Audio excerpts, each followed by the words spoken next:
Hello friends, welcome.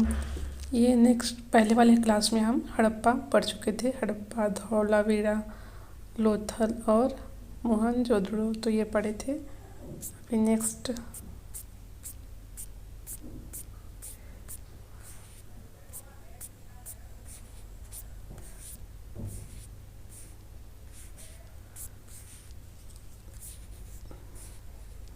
इसमें दुनिया के कुछ प्राचीनतम ग्रंथ देखते हैं। तो इसमें वेद आपने सुना ही होगा।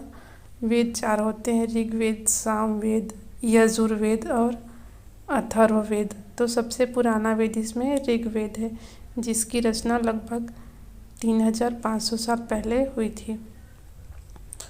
और इसमें अथर्ववेद में आयुर्वेद भी इसके अंतर्गत आता है। तो ऋग्वेद में 1000 से ज़्यादा प्रार्थनाएं हैं, जिन्हें सूक्त कहा जाता है। सूक्त का मतलब है अच्छी तरह से बोला गया। ये विभिन्न देवी देवताओं की स्तुति में रचे गए हैं ये वेद। इनमें से 3 देवता बहुत ही महत्वपूर्ण हैं: अग्नि, इंद्र, सोम। ये बहुत ही महत्वपूर्ण है। अग्नि आग के देवता, इंद्र युद्ध के देवता और सोम एक पौधा है।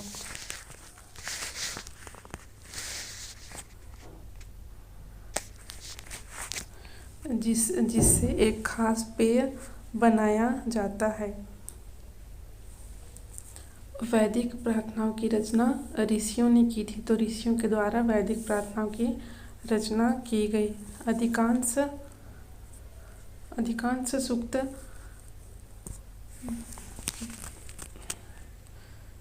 के रचयिता सीखने और सिखाने वाले पुरुष ही थे। तो जो अधिकांश सूक्त हैं उनके रचयिता पुरुष ही थे, मतलब महिलाएं नहीं थी। तो अगर क्वेश्चन में आता है तो ये याद रखिएगा कि जो सूक्त सिखाने वाले रचयिता थे और सीखने सिखाने वाले सभी पुरुष ही थे, सीखने वाले भी और सिखाने वाले भी।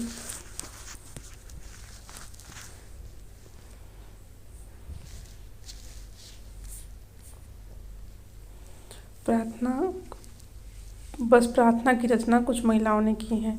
उसमें से कुछ प्रार्थना की रचना महिलाओं ने की है। ऋग्वेद की भाषा प्राक संस्कृत या वैदिक संस्कृत कहलाती है। ऋग्वेद की जो भाषा है वह प्राक संस्कृत या वैदिक संस्कृत कहलाती है। संस्कृत और अन्य भाषाएं। संस्कृत भाषा भारत यूरोपीय भाषा परिवार का हिस्सा है।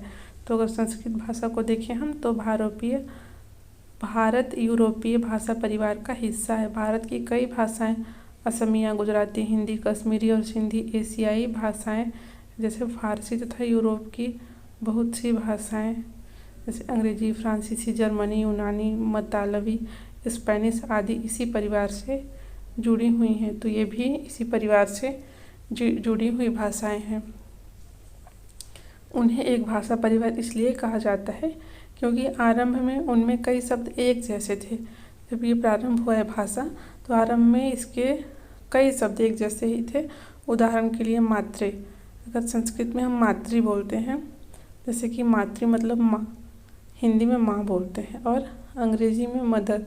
तो मातृ, माँ और मदर ये तीनों ही शब्द एक जैसे माँ से मतलब एम से ही शुरू होते हैं। माँ, मातृ, मदर, इस तरह से। और उपमहाद्वीप में दूसरे भाषा परिवारों में भी भाषाएं बोली जाती हैं। उदाहरण के लिए पूर्वोत्तर प्रदेशों में तिब्बत वर्मा परिवार की भाषाएं बोली जाती हैं। तमिल, तेलुगु, कन्नड़ और मलयालम ये द्रविड़ भाषा परिवार की भाषाएं हैं। तो तमिल, तेलुगु, कन्नड़, मलयालम ये द्रविड़ भाषा परिवार की भाषाएं हैं। जबकि झारखंड और मध्य प्रदेश भारत के कई हिस्सों में बोली जाने वाली भाषाएं ऑस्ट्रो एशियाटिक हैं। झारखंड और मध्य प्रदेश भारत के कई हिस्सों में बोली जाने वाली भाषाएं ऑस्ट्रो एशियाटिक परिवार से जुड़ी हुई हैं। हम जिन किताबों को पढ़ते हैं वे लिखी और छापी गई हैं।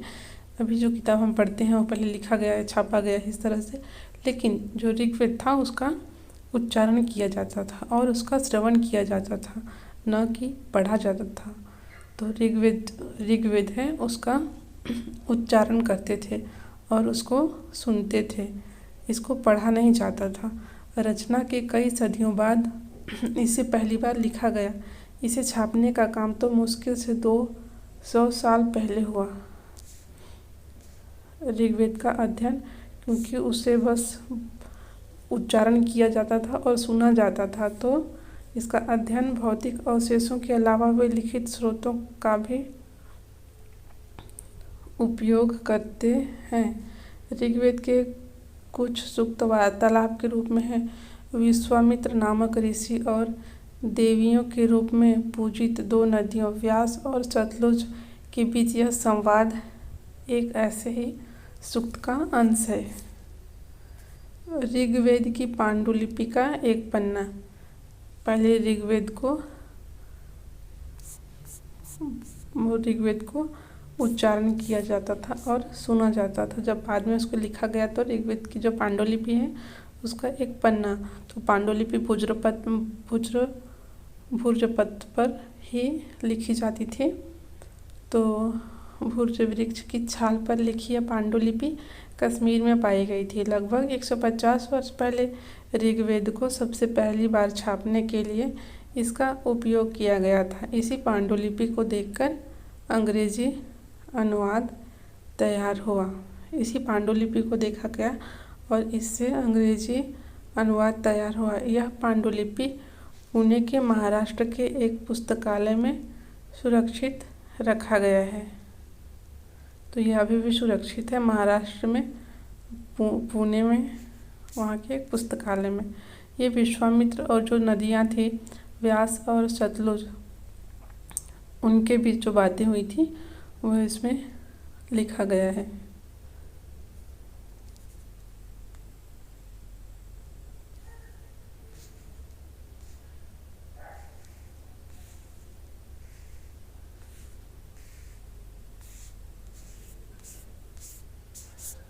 ये आप चाहो तो पढ़ लेना।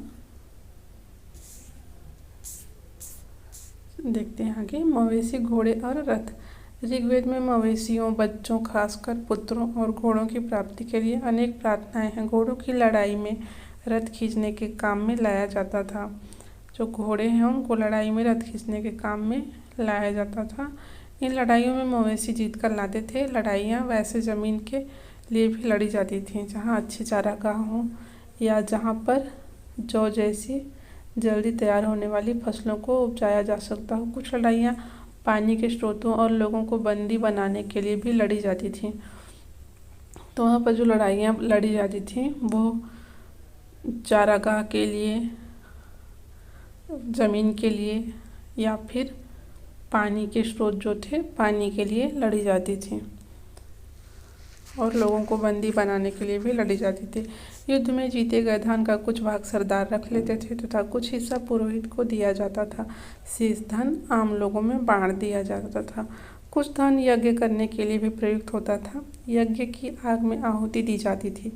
ये आहुतियाँ देवी देवताओं को दी जाती थी। घी, अनाज और कभी कभी जानवरों की भी आहुति दी। तो जो उसमें कभी कभी जानवरों को भी आहुति के रूप में दे दिया जाता था। अधिकांश पुरुष इन युद्धों में भाग लेते थे। कोई स्थायी सेना नहीं होती थी उस समय, लेकिन लोग सभाओं में मिलते जुलते थे और वो युद्ध और शांति के विषय में सलाह मशविरा करते थे। जब सभा में मिलते थे तो वहाँ वे ऐसे लोगों को अपना सरदार चुनते थे जो बहुत बहादुर हो और कुशल योद्धा हो। इस प्रकार तो वहाँ पे लोगों की विशेषता बताने वाले शब्द, लोगों का वर्गीकरण काम, भाषा, परिवार या समुदाय या निवास स्थान या सांस्कृतिक परंपरा के आधार पर किया जाता था। तो वहाँ पे लोगों का वर्गीकरण कौन क्या काम करता है उसके अनुसार किसकी कौन सी भाषा है या परिवार या समुदाय, निवास स्थान और सांस्कृतिक परंपरा के आधार पर किया जाता रहा है। जैसे कि ऐसे 2 समूह हैं जिनका वर्गीकरण काम के आधार पर तय किया गया है। पुरोहित, जिन्हें कभी कभी ब्राह्मण कहा जाता था, तरह तरह के यज्ञ और अनुष्ठान करते थे, और दूसरे लोग राजा। ये राजा न तो बड़ी राजधानियों और महलों में रहते थे, न इनके आसपास सेना थी, न ही ये कर वसूलते थे। प्रायः राजा की मृत्यु के बाद उसका बेटा अपने आप ही शासक नहीं बन जाता था। जनता या पूरे समुदाय के लिए दो शब्द का इस्तेमाल होता है। जनता या पूरे समुदाय के लिए दो शब्द का इस्तेमाल होता है। एक था जन, जिसका प्रयोग हिंदी व अन्य भाषाओं में आज भी होता है। दूसरा था विस, जिससे वैसे शब्द निकला है। जन और विस, ये जनता और पूरे समुदाय के लिए इन दो शब्दों का इस्तेमाल उस समय किया जाता था। ऋग्वेद में विस और जनों के नाम मिलते हैं, इसलिए हमें पुरुजन या विस, भरतजन या विस, यजुजन या विस जैसे कई उल्लेख मिलते हैं। जिन लोगों ने इन प्रार्थनाओं की रचना की वे कभी कभी खुद को आर्य कहते थे तथा अपने विरोधियों को दास या दस्यु कहते थे। जो इन प्रार्थनाओं की रचना की वो खुद को आर्य बोले, और जो उनके विरोधी थे तो वो अपने विरोधी को दास या दस्यु कहते थे। दस्यु वे लोग थे जो यज्ञ नहीं करते थे और शायद दूसरी भाषाएं बोलते थे। बाद के समय में दास, स्त्रीलिंग दासी, दास और दासी शब्द का मतलब गुलाम हो गया। बाद के कुछ समय के बाद जो दास और दासी थे उस शब्द का मतलब गुलाम हो गया। दास वे स्त्री और पुरुष होते थे जिन्हें युद्ध में बंदी बनाया जाता था। उन्हें उनके मालिक की जायदाद माना जाता था। जो भी काम मालिक चाहते थे उन्हें वह सब करना पड़ता था। इस प्रकार दास और दासियां रहते थे।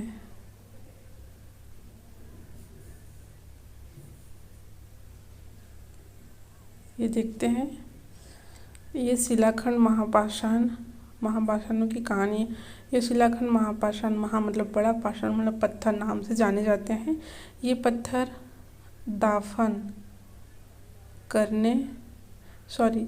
दफन करने की जगह पर लोगों द्वारा बड़े करीने से लगाए गए थे। महापाषाण कब्रें बनाने की प्रथा लगभग 3000 साल पहले शुरू हुई थी। जो कब्रें बनाने की प्रथा है वो लगभग 3000 साल पहले शुरू हुई थी। यह प्रथा दक्कन, दक्षिण भारत, उत्तर पूर्वी भारत और कश्मीर में प्रचलित थी।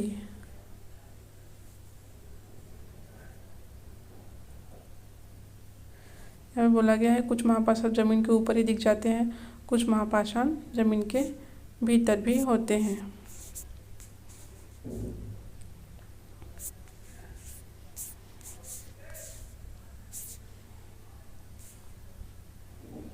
यहाँ पे ये चित्र दिख रहा है। इस तरह के महापाषाण को ताबूत, समाधान शिष्ट कहा जाता है। यहाँ दिखाए गए शिष्ट में एक पोर्ट हॉल, बड़ा सुराख है जो शायद पत्थरों से बने हुए कमरे में जाने का रास्ता है।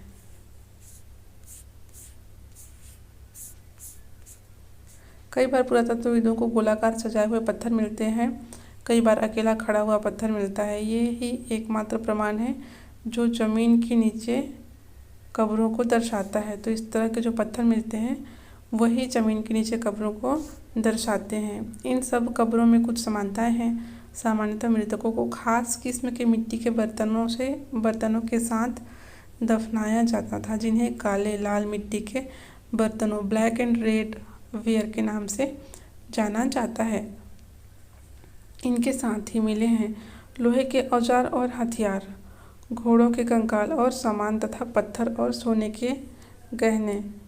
तो इनके साथ बर्तन और लोहे के हथियार, औजार, घोड़ों के कंकाल, जानवरों को भी दफना दिया जाता था। इस तरह पत्थर और सोने के गहने वहने सब उनके साथ ही दफना दिया जाता था। तो महापाषाण कब्रों से मिले लोहे के सामान, ये लोहे के सामान जो दिख रहे हैं वो कब्रों से मिले हैं।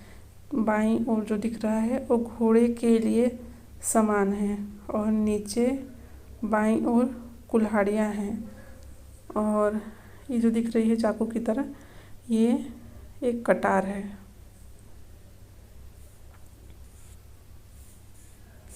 एक कुल्हाड़ी दिख रहा है नुकीला सा, और ये कटार, और ये घोड़े के लिए जो सामान है ये सभी दफना दिए जाते थे। तो ब्रह्मगिरी देखते हैं। यहाँ एक व्यक्ति की कब्र में 33 सोने के मनके और शंख पाए गए हैं। दूसरे कंकालों में सिर्फ कुछ मिट्टी के बर्तन पाए गए हैं। यह दफनाए गए लोगों की सामाजिक स्थिति में भिन्नता को दर्शाता है। कुछ लोग अमीर थे, कुछ लोग गरीब थे, कुछ लोग सरदार थे तो कुछ दूसरे अनुयायी। मतलब जो अमीर था वो बहुत सोने के गहने, मनके, शंख, ये सब साथ में दफनाता था, और जो गरीब थे वो अपने हिसाब से मिट्टी के बर्तन ये सब दफना दिया करते रहे होंगे। तो इस प्रकार वही मिले हैं। कभी कभी महापाषाणों में से एक से अधिक कंकाल मिले हैं।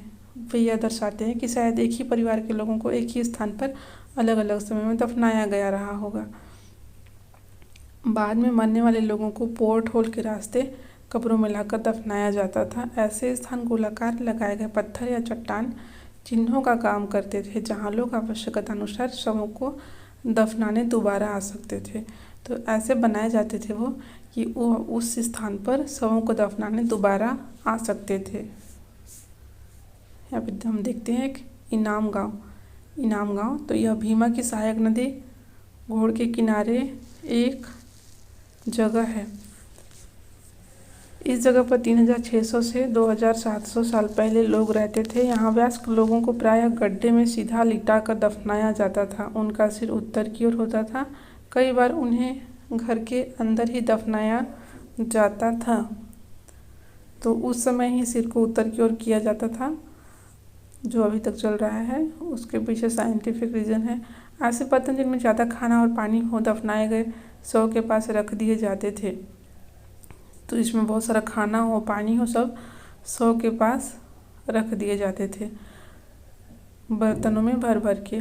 एक आदमी को 5 कमरों वाले मकान के आंगन में 4 पैरों वाले मिट्टी के एक बड़े से संदूक में दफनाया गया था। तो वहाँ पे 5 कमरे थे, आंगन था, 4 पैरों वाले मिट्टी के बड़े से संदूक में दफनाया गया था और बस्ती के बीच में बसा। यह घर गांव का सबसे बड़े घरों में से एक था। तो यह बस्ती के बीच में यह घर बसा हुआ था, जो गांव के सबसे बड़े घरों में से एक था। इस घर में एक अनाज का गोदाम भी था। शव के पैर मुड़े हुए थे। यहाँ पे अनाज का गोदाम भी था और जो शव का पैर है वह मुड़ा हुआ था। देखते हैं इस कंकालों के बारे में। तो छोटे आकार के आधार पर एक बच्चे को कंकाल को आसानी से पहचाना जा सकता था, लेकिन एक बच्चे और बच्ची के कंकाल के बीच कोई बड़ा फर्क नहीं होता। ये सब था इसमें। कभी कभी लोग कंकाल के साथ मिले सामानों के आधार पर इसका अंदाज़ा लगाते हैं। जैसे कि उदाहरण के तौर पर अगर देखें तो कंकाल के साथ गहने मिलते हैं, तो कई बार उसे महिला का कंकाल मान लिया जाता है। लेकिन ऐसी समझ के साथ समस्याएं हैं। अक्सर पुरुष भी आभूषण पहनते थे। कंकाल का लिंग पहचानने का बेहतर तरीका उसकी क्या है, हड्डियों की जांच है, अस्थियों की जांच जो भी है। चूँकि महिलाएं बच्चों को जन्म देती हैं, इसलिए उनका कटी प्रदेश या कुल्हा पुरुषों से ज़्यादा बड़ा होता है। तो हाँ, इन हड्डियों से पता चल सकता है।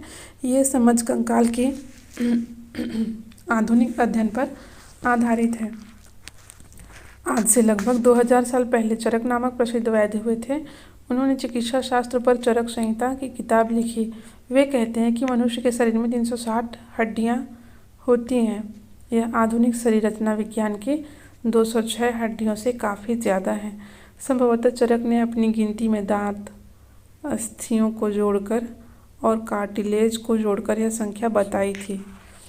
तो चरक ने चरक संहिता लिखा है, जिसमें मेडिसिन के बारे में पता चलता है। मेडिसिन चरक संहिता से प्रारंभ हुआ और जो सुश्रुत हैं वो सुश्रुत संहिता लिखे थे। इनाम गांव के लोगों के काम धंधे। गेहूँ, जौ, चावल, दाल, बाजरा, मटर और तेल के बीज मिले हैं। कई जानवरों की हड्डियां भी मिली हैं। कई हड्डियों पर काटने के निशान से अंदाज़ा होता है कि लोग इन्हें खाते होंगे। गाय, बैल, भैंस, बकरी, भेड़, कुत्ता, घोड़ा, गधा, सुअर, सांभर, चितकबरा, हिरण, कृष्ण मृग, खरहा, नेवला। खरहा मतलब खरगोश। नेवला, चिड़िया, घड़ियाल, कछुआ, केकड़ा और मछली की हड्डियां भी पाई गई हैं। ऐसे साक्ष्य मिले हैं कि बेर बेर मतलब ये फल आ गया, बेर, आंवला, जामुन, खजूर और कई तरह की रसभरियाँ एकत्र की जाती थीं। तो ये इनाम गांव में मिला है। इसमें देखते हैं एक अन्यत्र दिया है, जो चीन 3500 साल पहले हम यहाँ की लेखन कला की सबसे पुराने उदाहरण पाते हैं। यह जानवर की हड्डियों पर लिखा गया था। इन्हें भविष्यवाणी करने वाली हड्डियां कहा जाता है, क्योंकि यह मान्यता थी कि ये भविष्य बताती हैं। राजा लोग लिपिकारों से इन हड्डियों पर सवाल लिखवाते थे। क्या वे युद्ध जीतेंगे, क्या फसलें अच्छी होंगी, क्या उन्हें पुत्र होंगे, इस प्रकार के वो क्वेश्चन इन हड्डियों पर लिखवाते थे। फिर इन हड्डियों को आग में डाल दिया जाता था, जहां इनमें गर्मी से चटक कर दरारें पड़ जाती थीं। भविष्यवक्ता इन दरारों को बड़े ध्यान से देखकर भविष्यवाणी करने की कोशिश करते थे। शायद, पता नहीं ये सही था या नहीं था। ये राजा शहरों में महल बनाकर रहते थे। उन्हें बेशुमार दौलत इकट्ठा कर ली थी उन्होंने, जिनमें बड़े बड़े नक्काशी किए हुए कांसे के बर्तन शामिल थे, लेकिन वे लोहे का इस्तेमाल करना नहीं जानते थे। तो याद रखिएगा, ये लोहे का इस्तेमाल करना नहीं जानते थे। यहाँ उपयोगी शब्द पूछता है। वेद, प्रार्थना, भाषा, रथ, यज्ञ, राजा, दास, महापाषाण, कब्र, कंकाल और लोहा, ये सब यहाँ पे उपयोग हुए हैं। सूक्त, रथ, यज्ञ, दास और महापाषाण।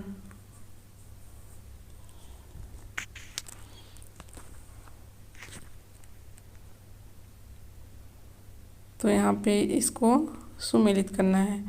जैसे सूक्त है तो अच्छी तरह से बोला गया, रथ है तो युद्ध में प्रयोग किया जाता था, यज्ञ है अनुष्ठान, दास है, दास किसे कहते हैं, गुलाम, और महापाषाण मतलब सजाए गए पत्थर। तो यहाँ पे वेदों की रचना लगभग 3500 साल पहले हुई। महापाषाणों के निर्माण की शुरुआत लगभग 3000 साल पहले किया गया और इनाम गांव में कृषकों का निवास 3600 से 2700 साल पहले किया गया। चरक लगभग 2000 साल पहले इन्होंने चरक संहिता की रचना की थी।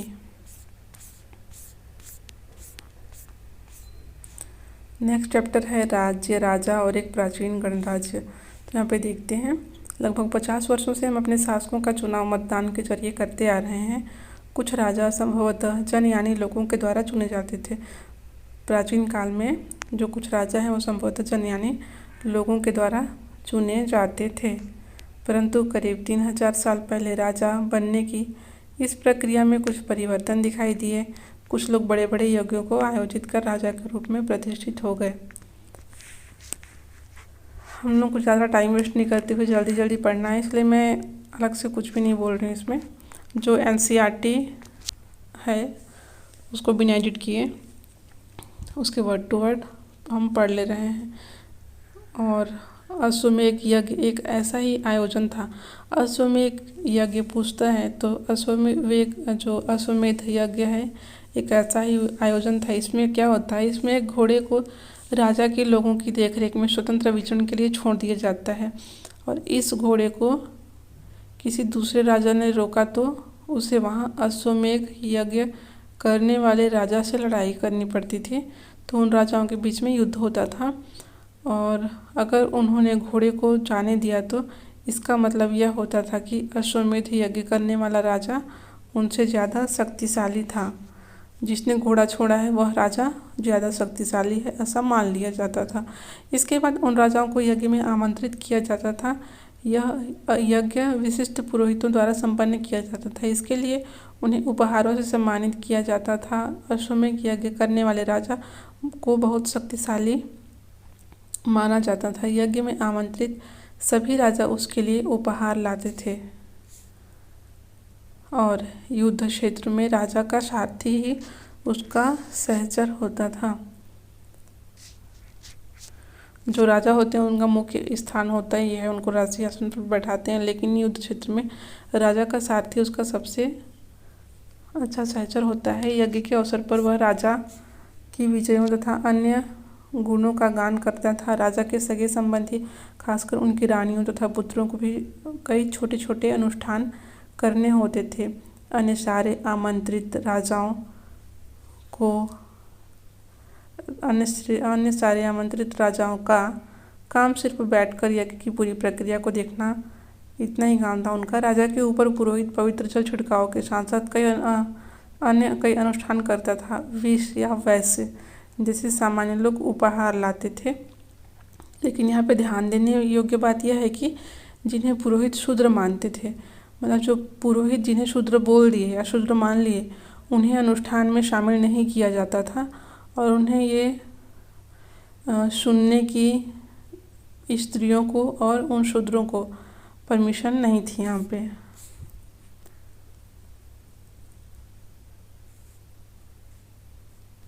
यहाँ पे वही वेद बताए हैं, सामवेद, यजुर्वेद या अथर्ववेद, ऋग्वेद, सामवेद, यजुर्वेद और अथर्ववेद।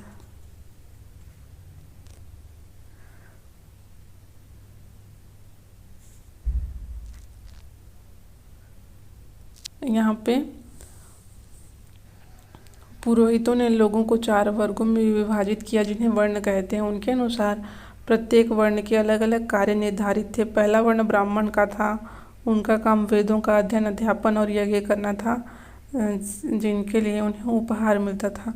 मतलब ये यज्ञ, कर्मकांड, पूजा पाठ ये करवाते थे, इनका यही काम था और इनके बदले इन्हें उपहार मिलता था, क्योंकि इनकम तो चाहिए ही, तो ये उपहार ही इनका इनकम था। और दूसरा स्थान शासकों का था, जिन्हें क्षत्रिय कहा जाता था। उनका काम युद्ध करना और लोगों की रक्षा करना था, तो ये राजा लोग थे। और तीसरे स्थान पर विष या वैश्य थे, जो कि मतलब जैसे बिजनेसमैन। तो इनमें कृषक, व्यापारी, पशुपालक और व्यापारी आते हैं, लेकिन मुख्यतः वैश्य मतलब व्यापारी। क्षत्रिय और वैश्य दोनों को ही यज्ञ करने का अधिकार प्राप्त था। मतलब क्षत्रिय और वैश्य यज्ञ करवाते थे और जो ब्राह्मण हैं यज्ञ करते थे। वर्णों में अंतिम स्थान शूद्रों का था। इनका काम अन्य तीनों वर्णों की सेवा करना था। तो शूद्र को इन तीनों वर्णों की सेवा करने का काम इन्होंने निश्चित किया था। इन्हें कोई अनुष्ठान करने का अधिकार नहीं था। प्रायः औरतों को भी शूद्र के समान माना जाता था, लेकिन जो जितनी औरतें थीं, चाहे वो ब्राह्मण हो, क्षत्रिय हो या वैश्य हो, इनको भी शूद्रों के समान ही माना गया। महिलाओं तथा शूद्रों को वेदों का अध्ययन का अधिकार नहीं था। महिलाओं और शूद्रों को वेदों का अध्ययन का अधिकार नहीं था, उनको सुनने का भी अधिकार नहीं था, यज्ञ करवाने का अधिकार नहीं था और इनको ये सब अधिकार नहीं था, क्योंकि उनको शूद्रों का दर्जा दिया गया था महिलाओं को। पुरोहितों के अनुसार सभी वर्णों का निर्धारण जन्म के आधार पर होता है। मतलब पुरोहित ऐसा मानते हैं कि जो वर्ण है वो जन्म के आधार पर ही निश्चित हो जाता है। उदाहरण के तौर पर ब्राह्मण माता पिता की संतान ब्राह्मण ही होती है। बाद में कुछ लोगों को अछूत माना गया। अछूत वर्गों में कुछ शिल्पकार, शिकारी तथा भोजन संग्राहक शामिल थे। साथ ही इनमें वे लोग आते हैं जो शवों को दफनाने या जलाने का काम करते हैं, इन्हें भी शूद्र माना गया। इन लोगों का संपर्क अपवित्र माना जाता था। इनसे मतलब टच नहीं होना है, अगर टच हो गए तो अपवित्र हो गया। कई लोगों ने ब्राह्मणों द्वारा बनाई हुई इस वर्ण व्यवस्था को स्वीकार नहीं किया। कुछ राजा स्वयं को पुरोहित से श्रेष्ठ मानते थे। कुछ राजा थे, मतलब क्षत्रिय थे, वो अपने आप को पुरोहित से श्रेष्ठ मानते थे। कुछ लोग जन्म के आधार पर वर्ण का निर्धारण सही नहीं मानते थे। कुछ लोगों ने कहा उनमें से कि जन्म के आधार पर वर्ण का निर्धारण सही नहीं है, क्योंकि जन्म के बाद भी सबके कर्म अलग अलग रहते हैं, इसलिए वो सही नहीं है, या जो भी है उन्होंने ऐसा माना। इसके अतिरिक्त कुछ लोग व्यवसाय के आधार पर लोगों के बीच भेदभाव उचित नहीं समझते थे, जबकि कुछ लोग चाहते थे कि अनुष्ठान संपन्न कराने का अधिकार सबका हो। लेकिन जबकि कुछ लोग चाहते थे कि सभी अपनी भक्ति भाव से अनुष्ठान पूजा पाठ करा सकें। कई लोगों ने छुआछूत की आलोचना की। इस उपमहाद्वीप के पूर्वोत्तर क्षेत्र जैसे कई इलाकों में सामाजिक आर्थिक असमानता बहुत कम थी। जो पूर्वोत्तर क्षेत्र है वहाँ पे सामाजिक और आर्थिक असमानता बहुत कम थी। यहाँ पुरोहितों का प्रभाव भी बहुत सीमित था। तो यहाँ जो पुरोहित जो कहे कि ऐसे वर्ण का निर्धारण होगा इस तरह का, तो इनका प्रभाव वहाँ पे ज़्यादा दिखाई नहीं दिया। तो यहाँ पे देखते हैं कुछ वर्ड है जो कि ये सब एग्ज़ाम में पूछ लिया जाता है। तो यहाँ पे एक चित्रित धूसर पात्र है। इस तरह के पात्रों में ज़्यादातर थालियाँ और कटोरियाँ ही मिली हैं। ये पात्र बहुत ही पतली सतह के सुंदर और चिकने हैं। शायद इसका प्रयोग एक खास मौके पर महत्वपूर्ण लोगों को भोजन परोसने के लिए किया जाता था। तो ये जो मृदभांड है इसका प्रयोग, इसमें कुछ डिजाइन भी बना हुआ है और इसकी परत भी पतली है। जनपद, महाजनपद, वज्जी, ये सब क्वेश्चन एग्जाम में आता है। तो महायज्ञों को करने वाले राजा अब जन के राजा न होकर जनपदों के राजा माने जाने लगे। जनपद का शाब्दिक अर्थ जन के बसने की जगह होती है। तो जनपद का शाब्दिक अर्थ जन के बसने की जगह होती है, ये याद रखिएगा। पुरातत्वविदों ने इन जनपदों की कई बस्तियों की खुदाई की है। दिल्ली में पुराना किला, उत्तर प्रदेश में मेरठ के पास हस्तिनापुर और एटा के पास अतरंजी खेड़ा इनमें प्रमुख है। यहाँ पे जनपदों की कई बस्तियों की खुदाई की है और यहाँ पे खुदाई से पता चला है कि लोग झोपड़ियों में रहते थे और मवेशियों तथा अन्य जानवरों को पालते थे। वे चावल, गेहूँ, धान, जौ, दालें, गन्ना, तिल और सरसों जैसी फसलें उगाते थे। लोग मिट्टी के बर्तन भी बनाते थे। इनमें कुछ धूसर और कुछ लाल रंग के होते थे। इन पुराने स्थलों में कुछ विशेष प्रकार के बर्तन मिले हैं जिन्हें चित्रित धूसर पात्र के रूप में जाना जाता है। जैसा कि इनके नाम से स्पष्ट है, इन बर्तनों में चित्रकारी की गई है। ये आमतौर पर सरल रेखाओं या ज्यामितीय रेखाओं के रूप में है। ये आपको दिखाई दे रहा होगा चित्रित धूसर मृदभांड। यहाँ पे कुछ डिजाइन भी बनाए गए हैं।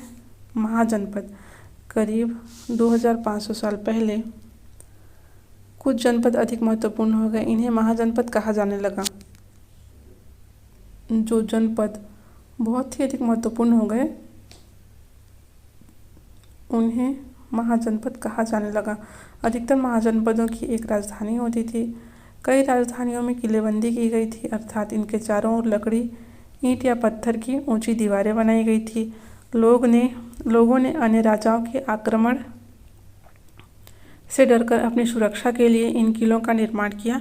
कुछ राजा अपनी राजधानी के चारों ओर विशाल, ऊंची और प्रभावशाली दीवार खड़ी कर अपनी समृद्धि और शक्ति का प्रदर्शन भी करते थे। इस तरह के किले के अंदर रहने वाले लोगों और उस क्षेत्र पर नियंत्रण रखना भी सरल हो जाता था, क्योंकि ये किलेबंदी कर लेते थे। इस तरह की विशाल दीवार बनाने के लिए व्यापक योजना की आवश्यकता थी और लाखों की संख्या में ईंटों तथा पत्थरों का इंतजाम करना पड़ता था। हजारों स्त्री, पुरुष तथा बच्चों ने इसके लिए अथक परिश्रम किया। इनके लिए संसाधनों की आवश्यकता पड़ती होगी।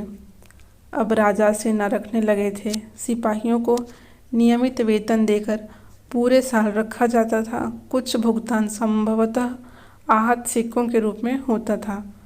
तो जो ये भुगतान करते थे, सेना रखते थे और उनको नियमित वेतन देते थे पूरे साल भर का, तो ये आहत सिक्कों के रूप में उनको भुगतान किया जाता था। यहाँ पे जो दिख रहा है ये दीवार है, कौशाम्बी किले की दीवार।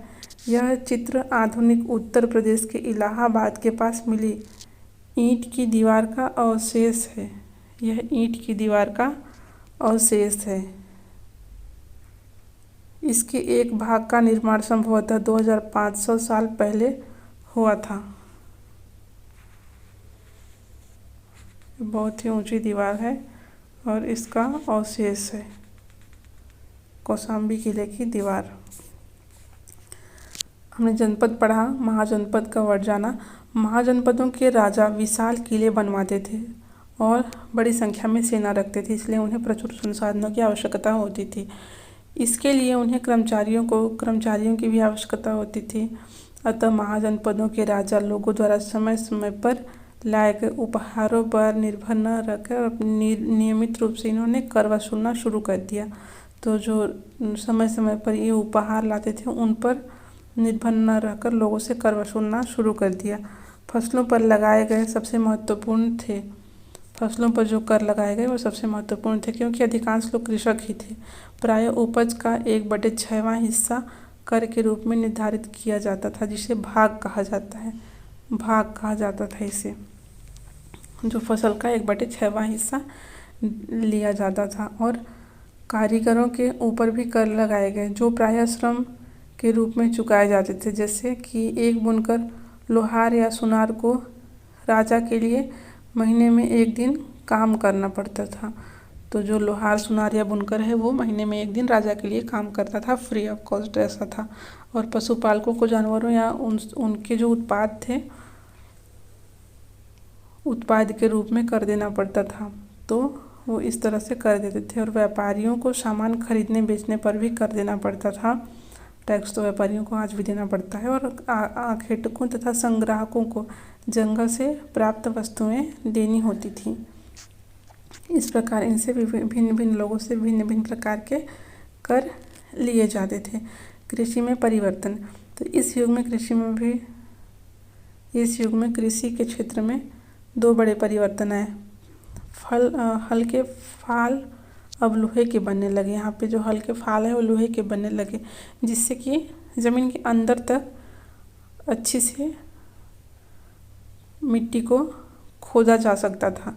इससे फसलों की उपज बढ़ जाती है, क्योंकि मिट्टी की जो बस ऊपर ऊपर हल्का से अगर हल टच होता है तो उससे अच्छे से उसकी उर्वरता नहीं बढ़ती। तो वो ज़मीन को अच्छे से अंदर तक जब हल जाता है तो ज़मीन की अच्छे से मिक्सिंग हो, मतलब मिट्टी के अच्छे से मिक्स हो जाता है और वहाँ पे अच्छे से फसल की उपज होती है। और दूसरा क्या हुआ, लोगों ने जो धान के पौधे थे उनको सिर्फ ऐसे बीजों को डाल के छोड़ा नहीं, वहाँ पे रोपण की प्रक्रिया शुरू किया। अर्थात खेत में बीज को छिड़क कर धान उपजाने के बजाय धान के पौधे तैयार कर उनका रोपण शुरू किया।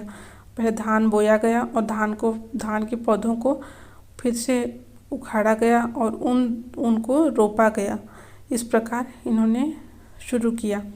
अब पहले की तुलना में बहुत ज़्यादा पौधे जीवित रह जाते थे, इसलिए पैदावार भी ज़्यादा होने लगी। इसमें कमरतोड़ परिश्रम लगता था। ये काम ज़्यादातर दास दासिता, भूमिहीन खेतीहर मजदूर, कमकार करते थे। तो ये काम अब देखते हैं मगध लगभग 200 सालों के भीतर मगध सबसे महत्वपूर्ण जनपद बन गया। गंगा और सोन जैसी नदियाँ मगध से होकर बहती थीं। ये यातायात, जल वितरण, जमीन को उपजाऊ बनाने के लिए बहुत ही महत्वपूर्ण थी। तो मगध का एक हिस्सा जंगलों से भरा था। इन जंगलों में रहने वाले हाथियों को पकड़ कर और उन्हें प्रशिक्षित कर सेना में लगाया जाता था। यही नहीं, जंगलों से घर, गाड़ियाँ तथा रथ बनाने के लिए लकड़ी मिलती थी। इसके अलावा इस क्षेत्र में लौह अयस्क की खदानें थी। तो मगध में लौह अयस्क की खदानें थी। यहाँ पे मजबूत औजार और हथियार बनाने के लिए बहुत ही उपयोगी थे। मगध में 2 बहुत ही शक्तिशाली शासक बिंबिसार और अजातशत्रु हुए। ये दोनों मगध में हुए।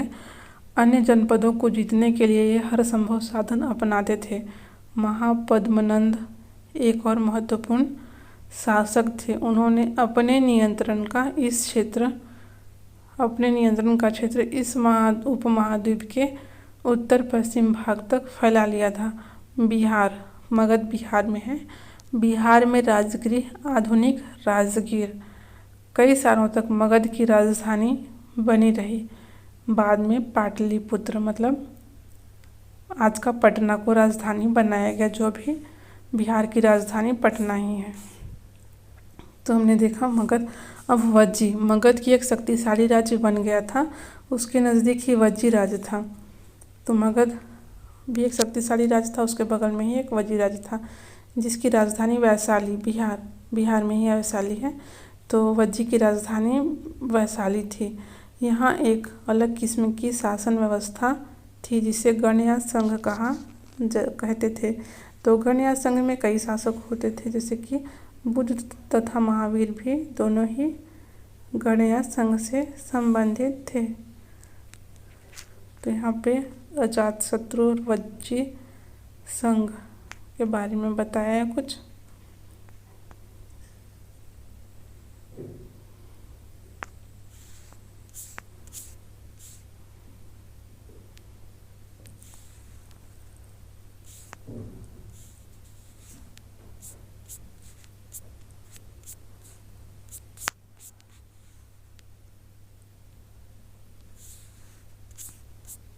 तो यहाँ पे क्लास ये ख़त्म होता है आज का। इस चैप्टर में इतना ही था। अब नेक्स्ट चैप्टर में बुद्ध की कहानी है, गौतम बुद्ध के बारे में, जैन धर्म के बारे में, सांची का स्तूप, ये सब तो नेक्स्ट चैप्टर में ये पढ़ेंगे।